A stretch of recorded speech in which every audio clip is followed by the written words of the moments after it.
Start lah sebab dah lambat ni. Start je lah, Alia. Ya, Assalamualaikum warahmatullahi wabarakatuh. Terima kasih untuk kat korang sebab sudi join jadi responden kita orang untuk program sulam.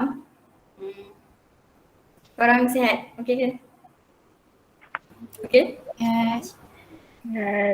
Good. Okay. So, okay, kita start. Okay. Bukan diri saya dulu lah. Okay, nama saya Nurul Alia Najma binti Cik Saifulizah. Korang boleh panggil Alia ataupun Kak Alia. Saya dari UiTM Kuala Pilah dan menetap dekat Melaka. Okay, saya nak kenalkan ahli lah. Okay, first kalau tengok yang akak comel ni, Nurul Izzati, say hi. Hai. Okay, next Kak Ifah, boleh panggil ataupun korang boleh panggil Kak Arifah. Hai. Okay, and lastly Kak Amila. Okay, hai. Okay, ni adalah kumpulan kami lah, 4 orang yang akan buat program sulam ni. Okay, so okay, jom start.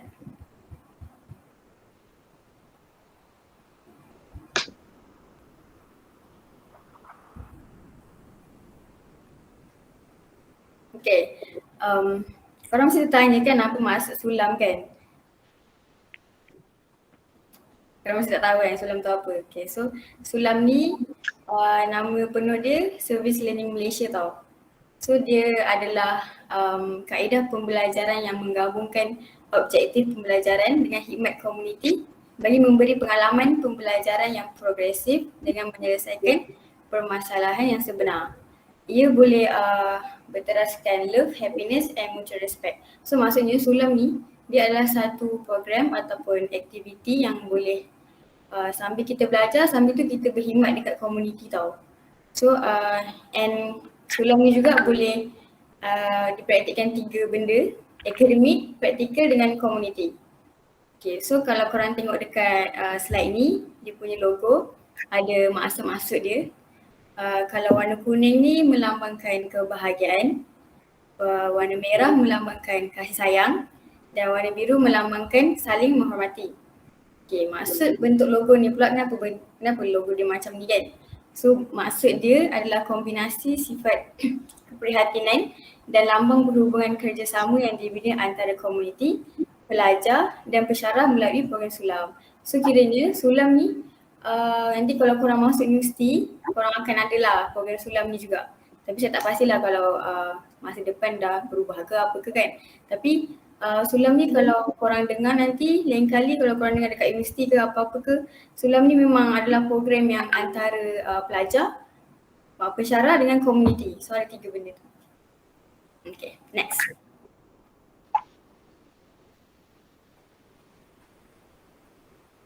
Okay, so dah habis dekat sulam, kita pergi dekat universiti kita lah, UiTM. Okay, so kami punya universiti ni nama dia adalah UiTM Cawangan Negeri Sembilan, kampus Kuala Pilah yang terletak di Negeri Sembilan. Dan sejarah UiTM ni juga ni kira macam fakta lah. So UiTM ni adalah salah satu universiti awam di Malaysia dan UiTM ni juga adalah satu-satunya universiti awam di Malaysia yang mengumpulkan orang-orang Melayu dan Bumiputera.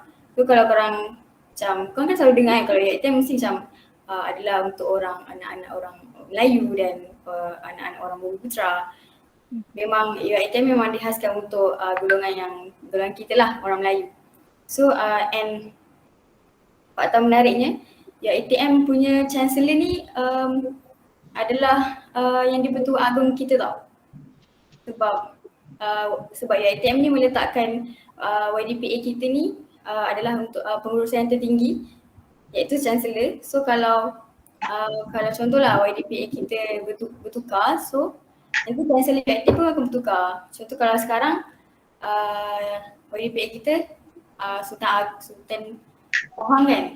So contohlah kalau tahun depan dah tukar Sultan Perak ke, Sultan Terengganu ke, so nanti chancellor UiTM pun automatik akan bertukar. Okay, next.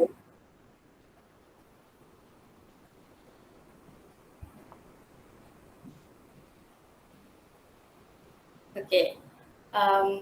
Motto UiTM adalah usaha takwa mulia. ABC UiTM ni pula menjadikan UiTM sebuah universiti unggul yang berteruskan kesarjanaan dan kecemerlangan akademik bagi menerajui dinamisma bumi putra dalam semua bidang profesional yang bertaraf dunia supaya terlahir graduan yang berdaya saing, global dan beretika. So kalau visi UiTM ni kalau nak secara ringkas ni untuk melahirkan graduan yang profesional yang boleh berdaya saing untuk pada peringkat antarabangsa lah. So untuk misi pula mempertingkatkan keilmuan dan kepakaran bumi putra dan semua bidang menerusi penyampaian program profesional, penyelidikan serta penglibatan khidmat masyarakat yang berlandaskan kepada nilai-nilai murni dan etika keprofesionalan. Untuk falsafah, serta individu mampu mencapai kecemerlangan melalui pemindahan ilmu serta penerapan nilai-nilai murni agar menjadi graduan profesional yang berupaya mengembangkan ilmu dan membangunkan diri, masyarakat dan negara. So kalau nak ringkasnya, falsafah ni macam untuk melahirkan individu yang profesional lah, yang boleh nanti dah keluar universiti dah boleh ajar pula ilmu tu dekat orang lain. Macam tu. Okay, next.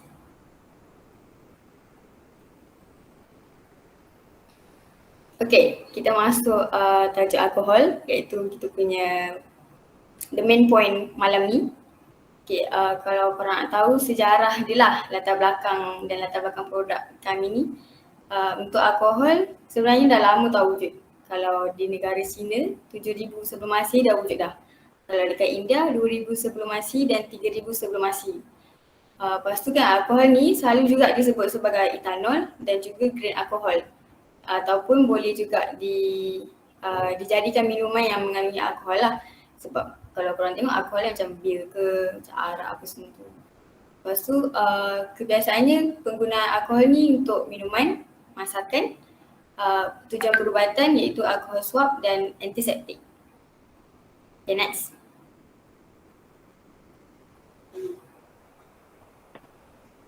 Okay, hand sanitizer produk kami ni. Kalau nak tahu sejarah dia kan, pada tahun 1966 ada seorang pelajar kejururawatan ni dekat Bakersfield, California, iaitu nama dia Luke Hernandez. Dia jumpa yang alkohol yang berbentuk gel dia dapat bunuh kuman dan membersihkan tangan dalam situasi ketidakadaan sabun. So kalau dia sekarang sekarang ni dah COVID-19 kan. Kalau tak ada sabun, tak ada air, kita boleh guna hand sanitizer ataupun membersih tangan yang mengandungi sekurang-kurangnya 60% alkohol. Next.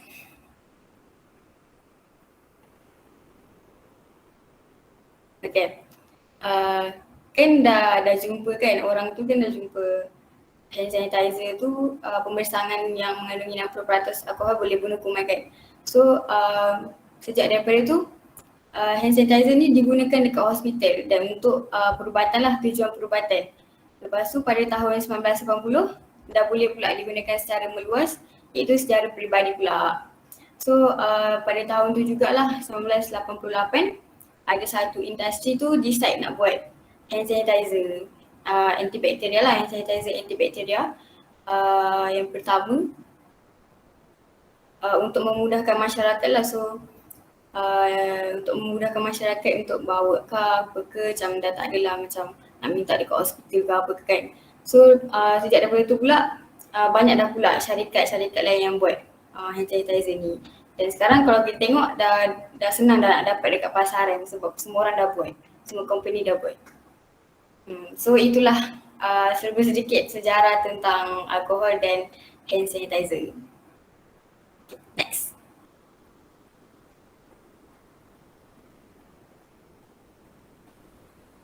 Okay, orang seterusnya.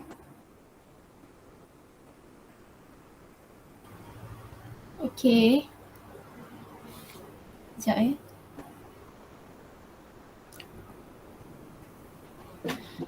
Okay, Assalamualaikum. Dengar ke suara saya? Dengar? Okay, saya Nur Amila Husnamila binti Nazri.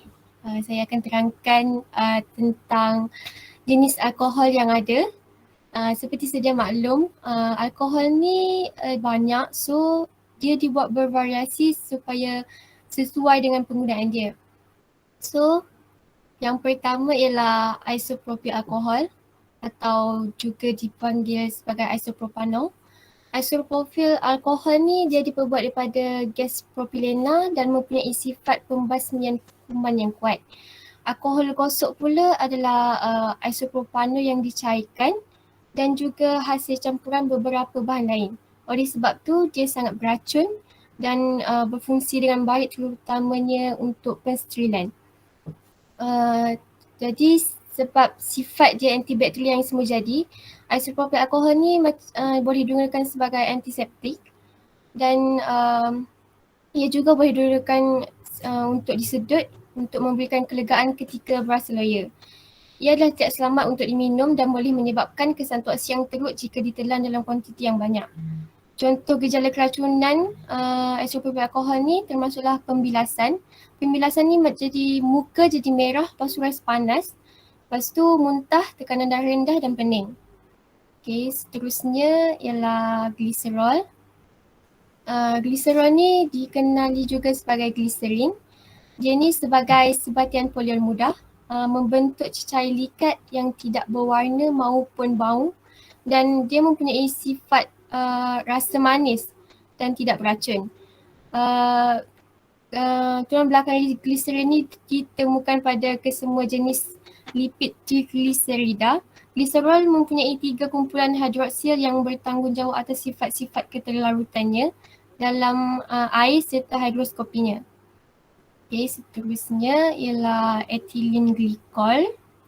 Ethylene glycol ni suatu sebatian organik di mana ethylene oksida bertindak balas dengan air menghasilkan ethylene glycol.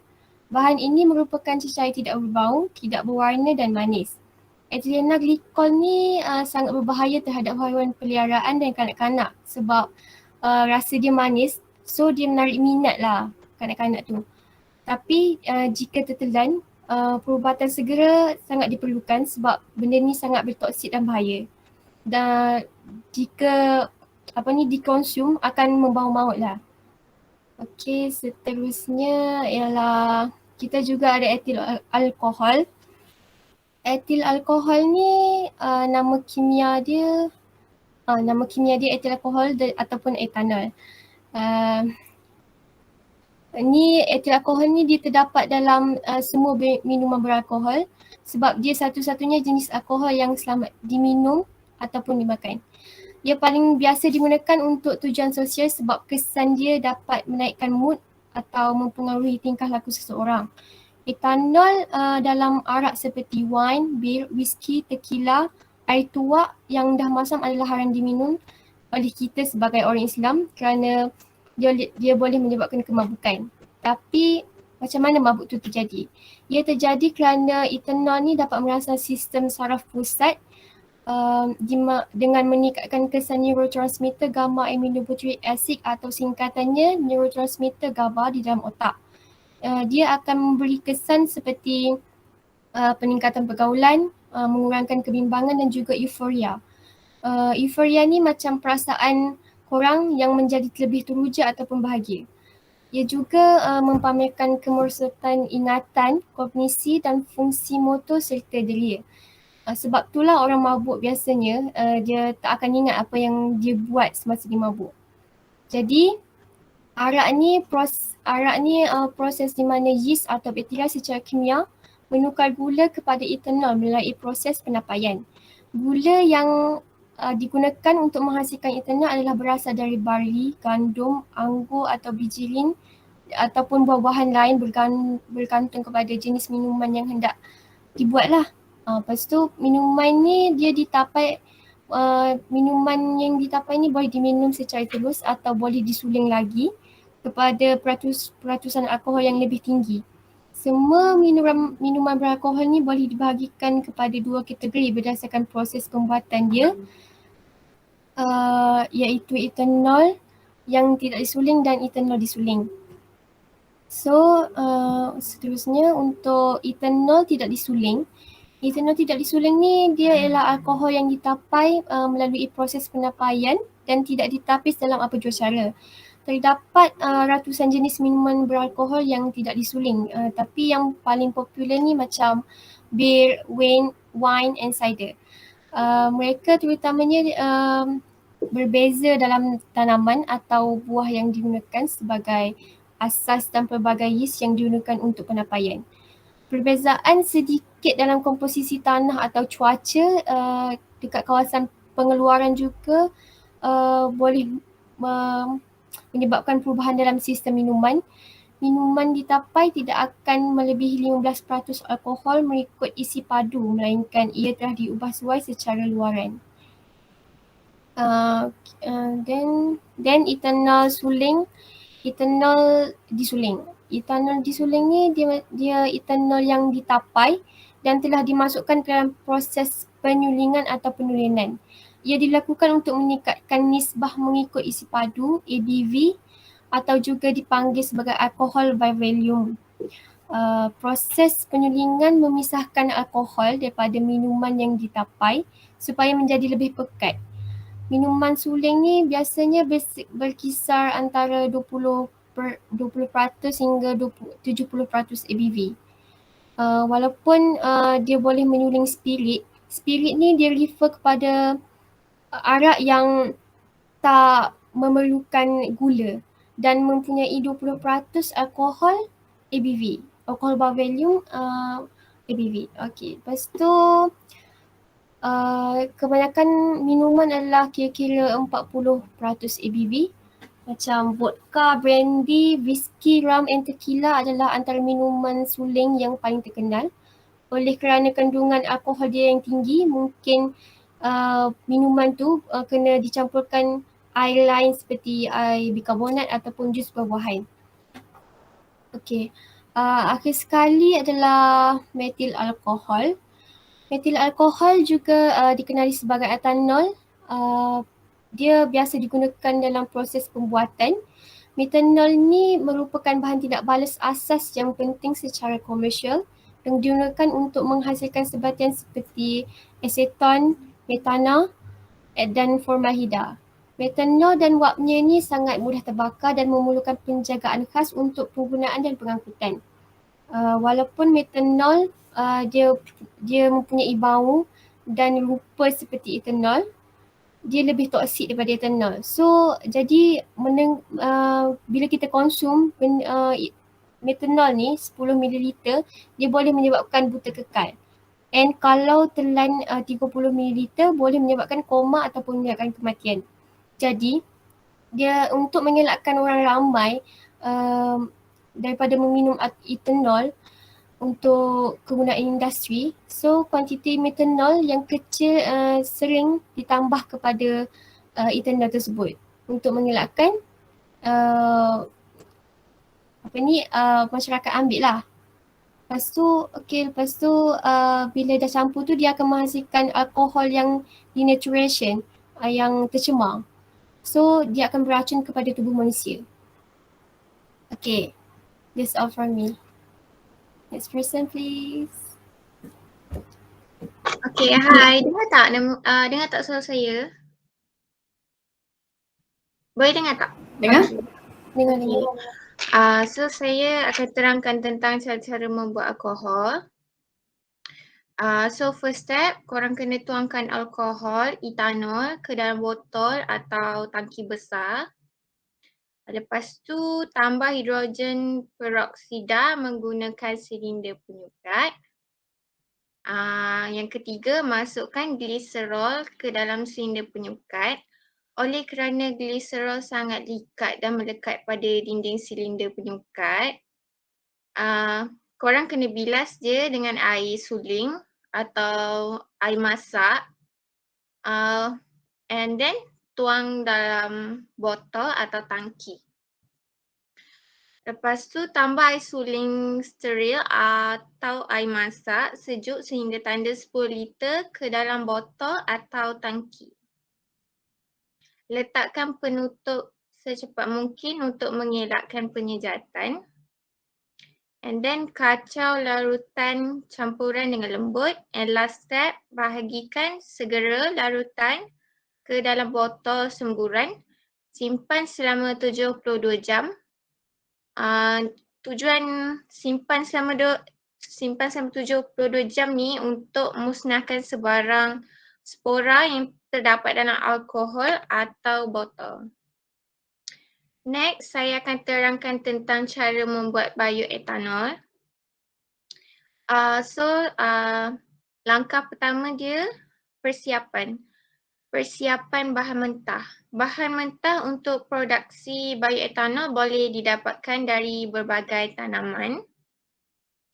Tanaman yang menghasilkan gula sederhana seperti tebu, gandum manis. Tanaman yang menghasilkan tepung, contoh dia jagung, gandum and ubi kayu. Ubi kayu untuk slide kita orang guna ubi kayu. So ubi kayu yang telah dikupas dan dibersihkan, dihancurkan untuk memecahkan susunan tepungnya agar dapat berinteraksi dengan air secara baik. Langkah kedua, pemasakan. Kandungan karbohidrat berupa tepung atau pati pada bahan mentah ubi kayu dikonversikan menjadi gula kompleks menggunakan enzim alpha amylase melalui proses pemanasan, which mean proses pemasakan lah pada suhu 90 darjah Celsius, and proses tu dikenali sebagai hydrolysis. Pada kondisi ini, tepung akan mengalami gelatinasi. Macam gelatin lah, dia akan kental macam jelly. And pada kondisi optimum, enzim alpha amylase bekerja memecahkan struktur tepung secara kimia menjadi gula kompleks. Nama dia dextrin. Langkah ketiga, langkah pencairan. Proses pencairan selesai ditandai dengan parameter di mana bubur yang diproses berubah menjadi lebih cair seperti sup. Korang boleh tengok kat gambar tu, macam itulah pencairan ubi kayu. Langkah keempat, sakarifikasi. Proses sakarifikasi ialah proses pemecahan gula kompleks menjadi gula sederhana yang melibatkan peringkat sebagai berikut. So peringkat pertama dia pendinginan bubur sampai mencapai suhu optimal. Enzim glukosa amylase bekerja. Peringkat kedua, tetapan pH optimum enzim.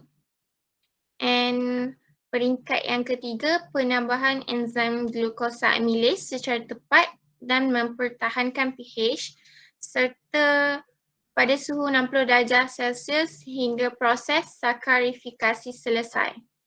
Ini dilakukan dengan melakukan ujian kadar gula sederhana yang dihasilkan. Langkah keempat, langkah fermentasi. Langkah fermentasi ni, pada tahap ni tepung telah berubah menjadi gula sederhana, glukosa dan sebahagian fruktosa. Dengan kadar gula berjulat antara 5 hingga 12%. Peringkat selanjutnya adalah mencampurkan ragi. Ragi tu yeast pada cairan bahan mentah tersebut dan mendiamkannya dalam bekas tertutup.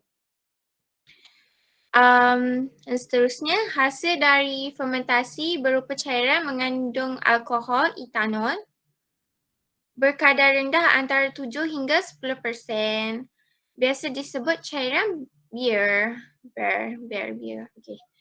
And langkah terakhir dikenali sebagai destilasi, iaitu penyulingan. Dikenali sebagai penyulingan lah.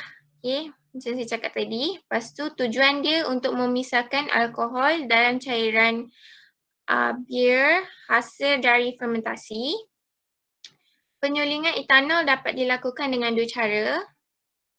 Cara pertama dia penyulingan menggunakan teknik dan distillator tradisional, konvensional, and penyulingan cara kedua adalah penyulingan menggunakan teknik dan distillator model lajur reflux bertingkat.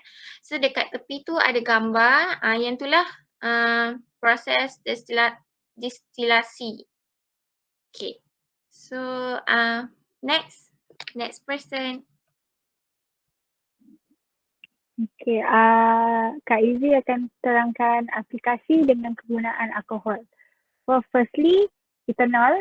Ethanol as minuman beralkohol, bahan bakar, pelarut, and macam Kak Mila kata tadi, zat antiseptik, and then pembersih luka.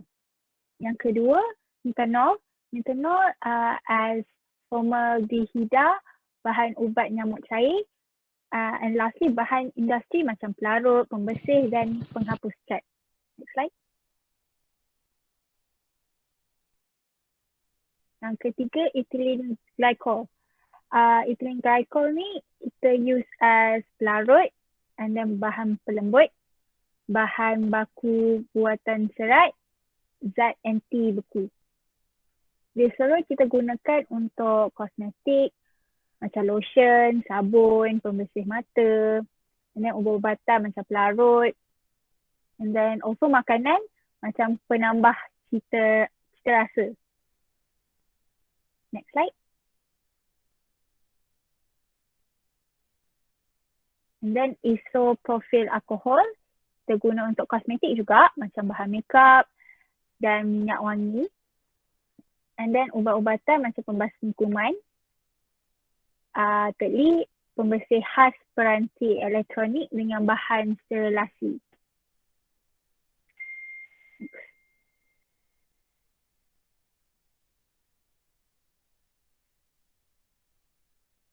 And then kita teruskan kepada poster.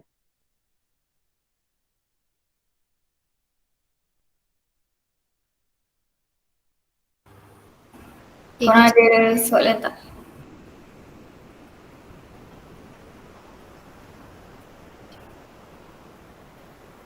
Okay, tak ada. Okay, kita proceed poster lah. Okay, kejap ya. Kita proceed poster.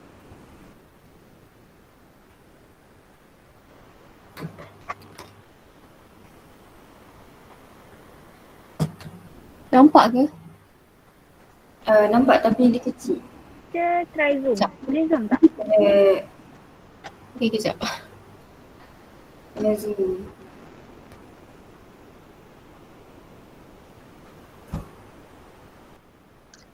Okay, back with me. So ni untuk bahagian poster, saya nak terangkan pasal kaedah pemasaran produk. Okay, untuk produk kami, produk hand sanitizer, dia nama Pure Love. So kaedah pemasaran produk kami gunakan dua platform, TikTok and Instagram. So dekat sana kita orang akan share everything about our product. Okay, dekat situ korang boleh tanya apa-apa and korang boleh buat pembelian melalui platform ni lah. Okay. Selain tu, dekat platform ni juga korang boleh tahulah ingredients ke apa, sebab dekat platform ni dah tertera, kita orang maksudnya dah masukkan semua pasal kita orang punya produk dekat sini. Okay, itu saja daripada saya. Okay, next person. Okay, secondly, Kak Izzy akan cakap pasal kos pembuatan produk. Okay, bahan-bahannya firstly kita orang beli label produk yang botol spray, each 1 unit. And then harga dia RM90. Dan secondly kita orang beli label produk plus dengan botol spray juga. Yang ni size M, yang tadi size L, sorry akak tak cakap size dia. And then yang size M ni RM RM60. And then botol spray yang size L, harga dia RM4.50. And then kita orang mostly guna bahan chemical atau bahan macam organik lah. Macam internal, kita orang guna 7,515 ml. Harga dia RM96. Hydrogen peroxide 3%, 417 ml, RM29. Dan glycerol 98%, 145 ml, RM5. And then lastly, isolin 110 ml, RM1. The reason kenapa harga dia a bit pricey is because macam Kak Izzati kata, kita orang guna bahan chemical and then bahan organik. And then kos pembuatan satu botol kita orang yang size S RM2, yang size M RM5, and then yang size L RM12. Tapi kita orang jual S RM5, M RM10, and then L RM17. And then kita orang pun dapat untung kasar RM5. Tu bandingkan dengan hand sanitizer yang korang beli kat pasaran, Kak Izzah rasa a bit affordable lah kalau beli dengan kita orang. Okay, yang seterusnya.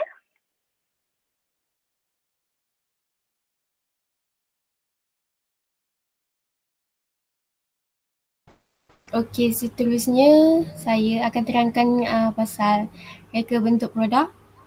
Reka bentuk produk ni saya reka untuk botol spray sebab bahan yang digunakan pun berasal daripada spray kan.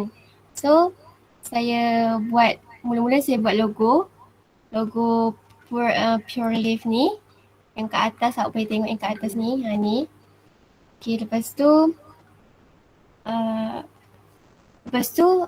saya buat 3 saiz lah.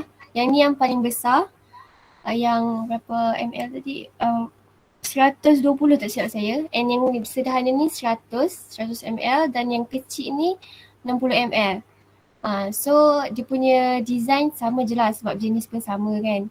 And lepas tu ni yang tepi sekali ni saya buat lah dia macam dia punya precautions, ingredients apa tu. Okay, untuk melengkapkan barang lah perlu ada dekat botol hand sanitizer tu. Okay, yang 3 ni reka bentuk yang depan. Yang satu tepi sekali ni yang reka bentuk untuk belakang. Okay, itu saja daripada saya. Okay, hi. Dengarkah? Dengar. Alright. Okay, untuk yang last part, kami buat soal selidik. Ada buat soal selidik lah dalam bentuk Google Form untuk kebolepasaran produk kami. And Alhamdulillah mostly soalan-soalan yang kami ajukan ramai yang tahulah apa yang disoal tu. I mean maksudnya masyarakat kita punya community ada pengetahuan tentang hand sanitizer dan alkohol. Jadinya kalau korang boleh tengok soalan-soalan ni, ramai yang jawab ya. Dan untuk yang pembelian produk ni memang yang cakap tidak tu mungkin biasalah kan, kalau dalam bisnes kan mestilah ada yang tak nak beli kan apa semua kan. So it's a bit common lah dalam bisnes. And tapi overall kami punya soal silik, responden kami tak ada masalah kulit sensitif dan mereka tahulah hand sanitizer ni memang akan membantu dalam kehidupan seharian dan boleh membasmi kuman. Itu sahaja daripada saya. Terima kasih. Tak, sebelum tu Ifah, kau nak jawab kan soalan? Oh ada soalan tu. Okay. Jawabkanlah. Setahu saya lah ada soalan apa beza hand sanitizer dengan disinfectant. Kalau setahu saya hand sanitizer ni kita sanitize untuk tangan. Tapi kalau untuk disinfectant kita boleh guna untuk barang-barang dan dia sebenarnya kesan dia macam beza lah, orang beza. Kalau disinfectant boleh menghakis. So memang tak sesuai untuk buat dijadikan hand sanitizer. Kalau hand sanitizer dia kurang sebab yelah untuk tangan kan. So takkan nak hakis tangan pula kan. So disinfectant ni more to nak disinfect barang-barang ke benda-benda ke yang selain daripada yang macam manusia lah, tangan ke apa semua. Okay. Itu jawapan saya. Harap membantulah.